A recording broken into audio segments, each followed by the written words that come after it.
नमस्कार आणि येवकार तुमकां सगळ्यांक आयच्या ह्या खाशेल्या कार्यावळीन युजली ह्या म्हयन्यान आमचे एग्जामीचे रिजल्ट्स जातात SSC जावं हाय सेकंड्रीचे रिजल्ट जे आसा ते सगळे जातात आनी ताज्या नंतर जी धांवपळ जाता ती करियर सोदपाची. थोडे जाण व्हेरी फोकस्ड आसता ते आदी पासून आपल्याक खबर आसता की खंय वचपाचें तें. थोडे जाण जे म्हाज्या सारकेले आसता ते मागीर रिजल्ट जावन आपलो करियर खंय कितें करपाचो तें चिंतता. एक वेगळ्या प्रकारचे कार्यावळ करियरा बद्दल घेवन येवपाचो हो प्रयत्न आसा. तशेंच खंयचें एड्युकेशन जे आमी करियर चूज केलें खंयचें एड्युकेशनल इन्स्टिट्यूट चूज करपाचो होय आमी प्रयत्न करतले जाणून घेवपाक which is the right institute for you. आयज व्हेरी स्पेशल गेस्ट आसा आमच्या ह्या प्रोग्रामान. म्हणजे तांची म्हाका दिसता वळख करप हे challenging time for me because इतकें तांच्यांनी केलां काम आनी फाटले एक वर्सान जर गोंयान तुमी जर तांकां नोट केला जाल्यार तुमी तांचे अचिवमेंट तुमी स्वता पळयला आसतले. वेल लेट मी जस्ट बिगीन. आयज जे आमच्या बरोबर आसात ते आसा founder and director of Estellar academy Shri Yogendra sir शिकावर. Sir welcome to the show. Thank you so much, sir.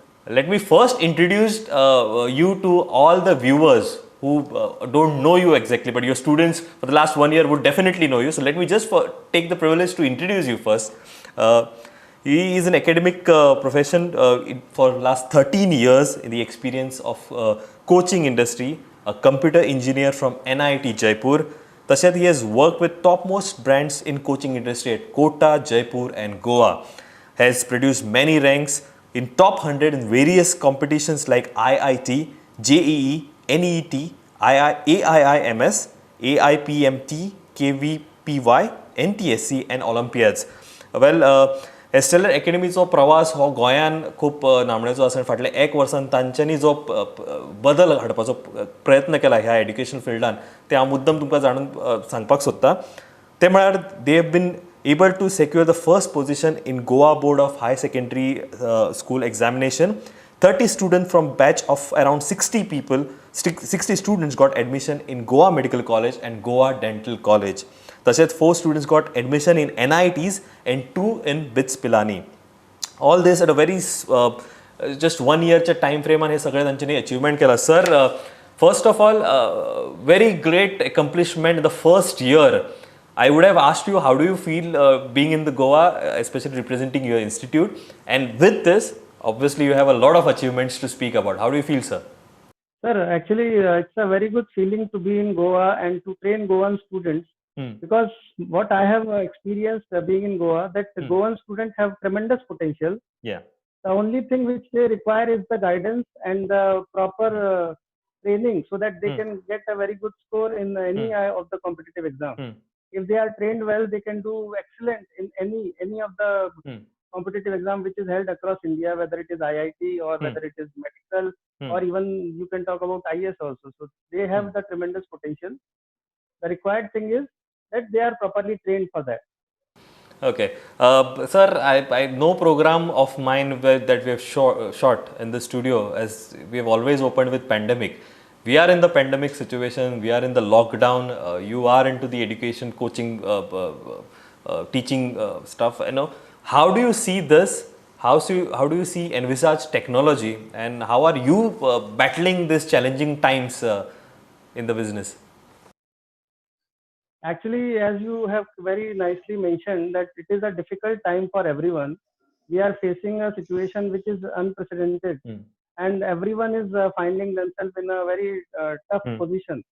But at the same time, we as an educator, we as the leader of the society, we need to find solutions so that the life can move on.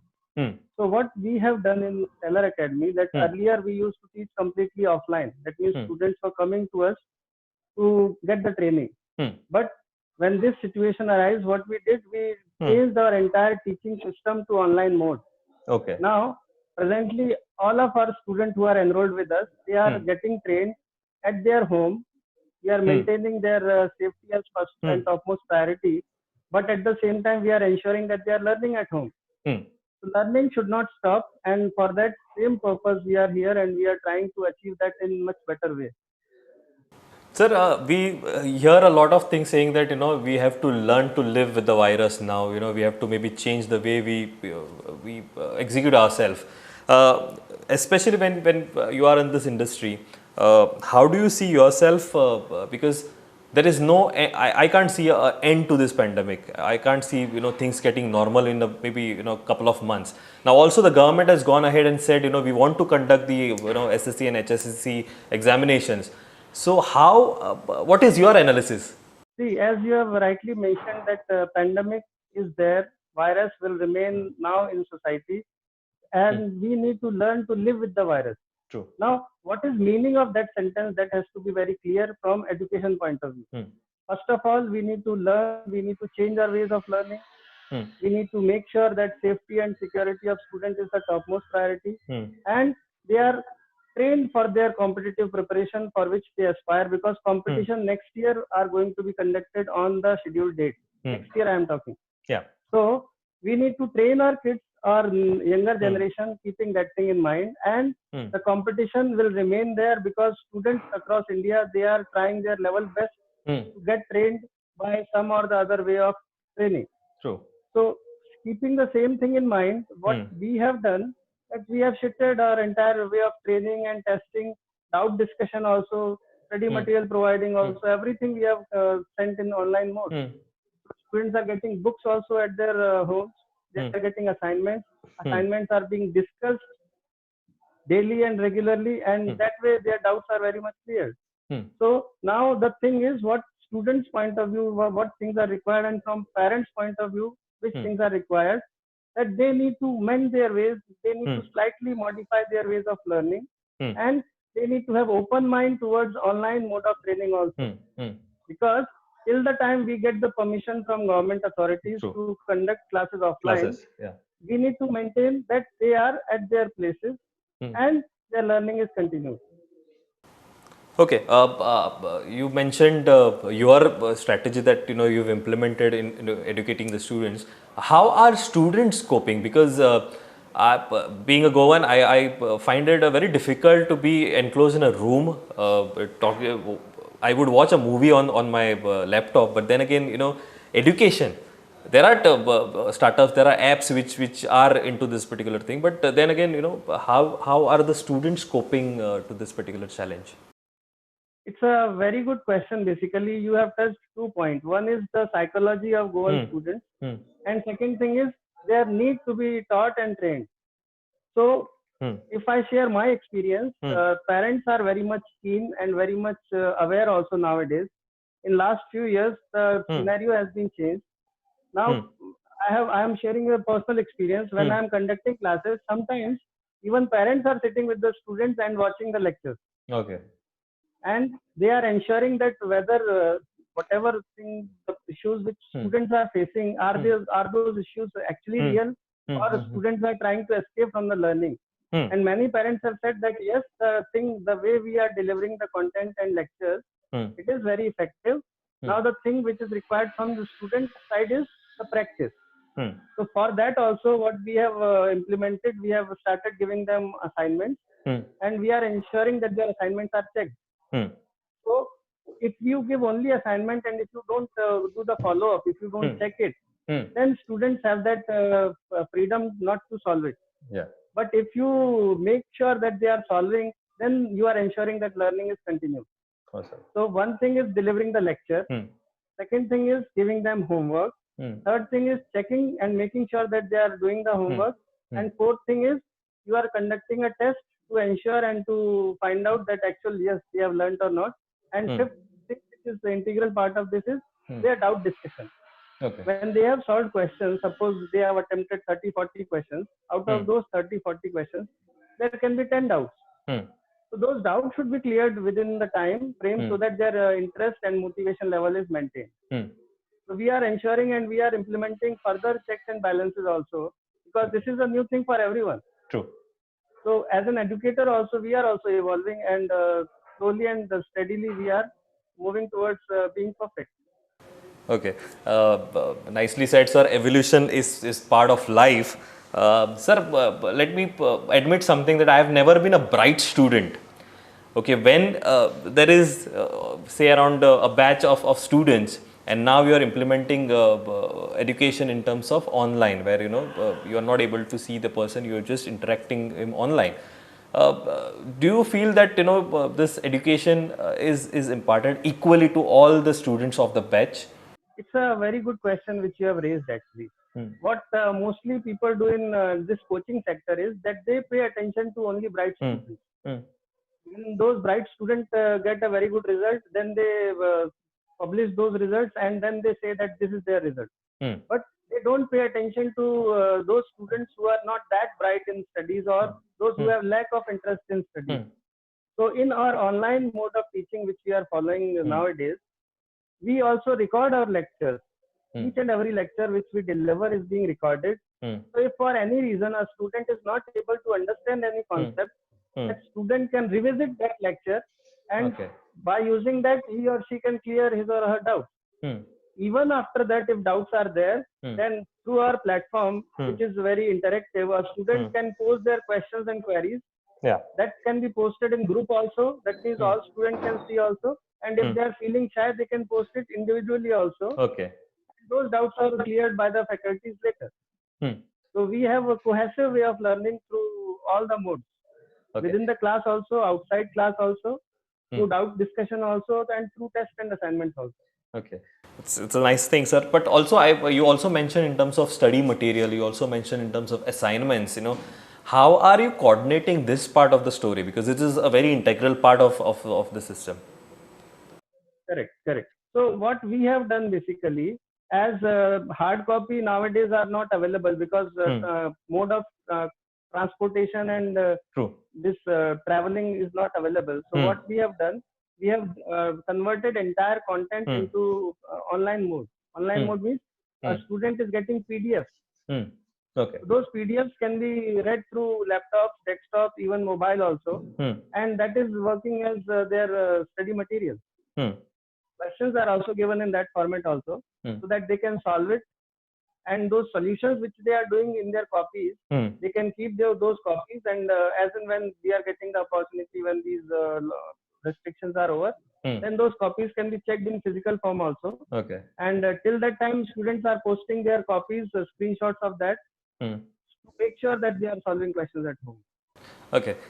One important question, sir. In this modern age or the present age, when your mobile and laptops and even your television screens are used for gaming, it's used for OTT platforms, parents usually have this apprehension that, any education or anything that a child does on the mobile or on the screens is not fruitful for. There are a lot of parents, I meet a lot of parents, they're saying that, I've got some relatives of mine who are young and they're always on the mobile. How would you convince the parents, because they are the decision making? Obviously, the child chooses the career, but here are the parent who invests time and energy in the child, and you have to convince them. So this question is from all the parents to you. Yes, sir. So basically, first of all, the thing which is to be kept in mind, that we are not doing it as a luxury. We are providing these facilities as need. So it is for the need of learning process for which this thing is being implemented. We are not telling students to watch movies on mobile or to spend their times in activities which are not so productive. So the mobile or any other mode of communication can be given to them for a certain duration of time when their classes are there or they are actually studying. As lockdown is going on, parents are also mostly at home. They can monitor that which activity students are doing at home while they are saying that they are studying in online mode. So monitoring can be effectively done during this time, and that should be go hand in hand with the way of teaching and learning which is going on. So monitoring of parents and teaching from our side both, and third thing is efforts of students. If these all three stakeholders, teacher, student and parent, when they come together and they play their roles effectively, a very good result is being produced. So I believe also when you are physically there in a coaching class, you end up in transport and all those things. Traveling is a very important part of it. So I think this is a good opportunity for the students as well to divert their energy, resource, a lot of time that has been wasted. You can divert that and it can be a really productive exercise. Okay. In fact, when I teach in my classes, Yeah. I counsel them. I tell them that you treat this as opportunity given by God in form of a pandemic, Yeah. because it is up to us which way we see things. We can make things as positively also, we can take things as negatively also. True. So any obstacle can be made as a stepping stone for the success also. Very true. Now they have the limitation. They have the limitation that they cannot move out. Now what they are going to do with their time? If they use it wisely for their study, for their career, they can reach at a very high level in life. And True. if they are going to waste their time, then at the end of the day or after some time, only they are going to realize that they have wasted their time. Okay. So we as a coach, we as a guide, we need to tell them the all possibilities. We need to tell them what is right. We need to tell them what is wrong, and then we need to help them in taking wise decisions. Because at the end of the day, those are students of age 13, 14, 15, 16. True. So they need our continuous guidance and motivation. And help in decision making. So we need to tell them how to take wise decisions. Okay. So perfect. My next question is a very important one. You know, since you are an expert in NEET, JEE and competitive exam preparations, my question to you would be regarding students and parents' expectations with respect to the reduction in the syllabus of board exams for the academic year 2020-21. What is your opinion on this one?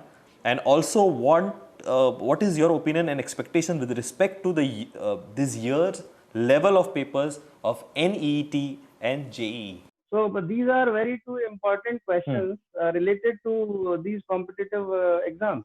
So first, let me answer your second question that you are asking, that what will be the level of difficulty of NEET and JEE exam this year. So this year, as far as if you see as an educationist or as an administrator, the topmost priority of those people is to get the exam conducted anyhow, and the result should be declared so that these students who are stuck in between, they can move on in life, they can get into college, and the process can continue. So as per my opinion, what is going to happen, that paper this year won't be very tough, because anyway students are facing a very mental situation which is giving them stress. They are emotionally drained also, because they don't know when actually the exam is going to be conducted. Date is given as 26th of July, but even then at that time they are not sure whether the exam will be conducted or not. So the thing is, they are already stressed due to all these things. So the authorities would like to give them a moderate or easy paper, so that each and every student can give their best, and the result can be declared, announced based on the merit. They can get admission in colleges. Okay. So my expectation says easy to moderate paper will be there this year. Okay.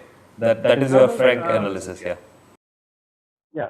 So basically, see, syllabus changing is a part of competitive preparation. Authorities keep on adding chapters, also keep on repeating, deleting chapters also from the competitive preparation. So as per my opinion, certain chapters which are not of that importance, those can be removed from the syllabus. And even if the syllabus is less, intelligence of a person can be checked with lesser number of chapters also. Okay. So whatever will be the syllabus after seeing the guidance or syllabus released by the authorities, let's say for NEET or NTA, so whatever will be the syllabus, we are going to train students according to that. Okay. And we are going to make sure that a very good result is produced within that syllabus. And also, being in this industry for last so many years, more than a decade, we have seen many changes. So removing of syllabus certain chapters is not a big deal. We can easily handle it. Okay. So students need not be worried. Whichever chapters are being taught to them, they need to focus on those chapters. They need to be expert in those chapters. If any help is required from our side, we are here. They can take help of us also. Okay. Another one, last question, a very important one, is the NEET was scheduled to be held on 3rd of May. Now, because of this pandemic crisis, it had been rescheduled on 26th of July. Even JEE is postponed now. What do you feel is the impact on the child psychology? We've spoken during the pandemic phase. You also mentioned a little, if you can elaborate on the child students' perspective, one, and also as an educationist, what is that you are bringing on the table just to help the students, maybe motivate them, encourage them? This is again a very relevant and very important question. Now let me tell you the dynamics of this training and learning process. In competitive preparation, we don't just teach them for syllabus.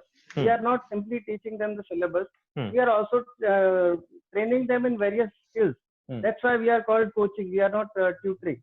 In tutoring, what happens? A person delivers knowledge, and now it is up to the student how to use it. But in coaching, we give them the knowledge.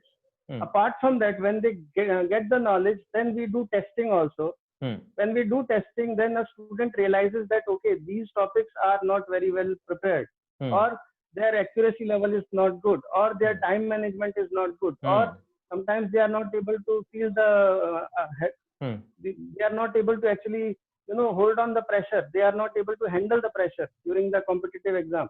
So we need to work on each one of them, and requirement of each and every student is different. So we as an educationist, we as a coaching, we need to give suitable input to each and every student. Now, when this exam is being delayed for so many days, now what is going to happen due to uncertainty? Students are going to face emotional pressure also. I receive phone calls of students when they are saying, "Sir, we are not able to handle things."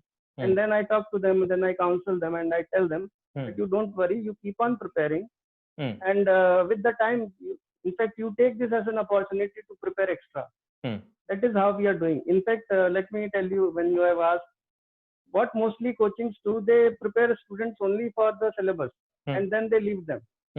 They don't even pay attention to their requirements once the student is out of the coaching.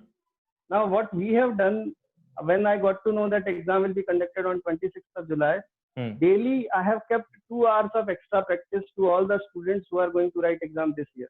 Okay. So daily I am clearing their doubts chapter wise. I am giving them question bank for discussion. I am giving them motivation lecture, and I am telling them how to handle their own mind also, how to handle themselves emotionally also, and how to keep their momentum and strategy going on, because 75 days is a long duration. If you don't guide them, if you don't channelize their energy, they can within 10 days, if they waste their 10 days of preparation, they can lose their entire year. So we as an educator, what we need to do is we need to do the hand holding of the students. We need to help them in every possible way. And that is what we are doing. Okay, sir, thank you very much. It was pleasure chatting with you, and obviously you've cleared my doubts that I had. Obviously my viewers will have n number of doubts, and obviously if I get some of them, I'll definitely get you back on this particular program, and try to answer a lot many other queries of theirs, whether it is students or parents. Well, thank you very much, sir.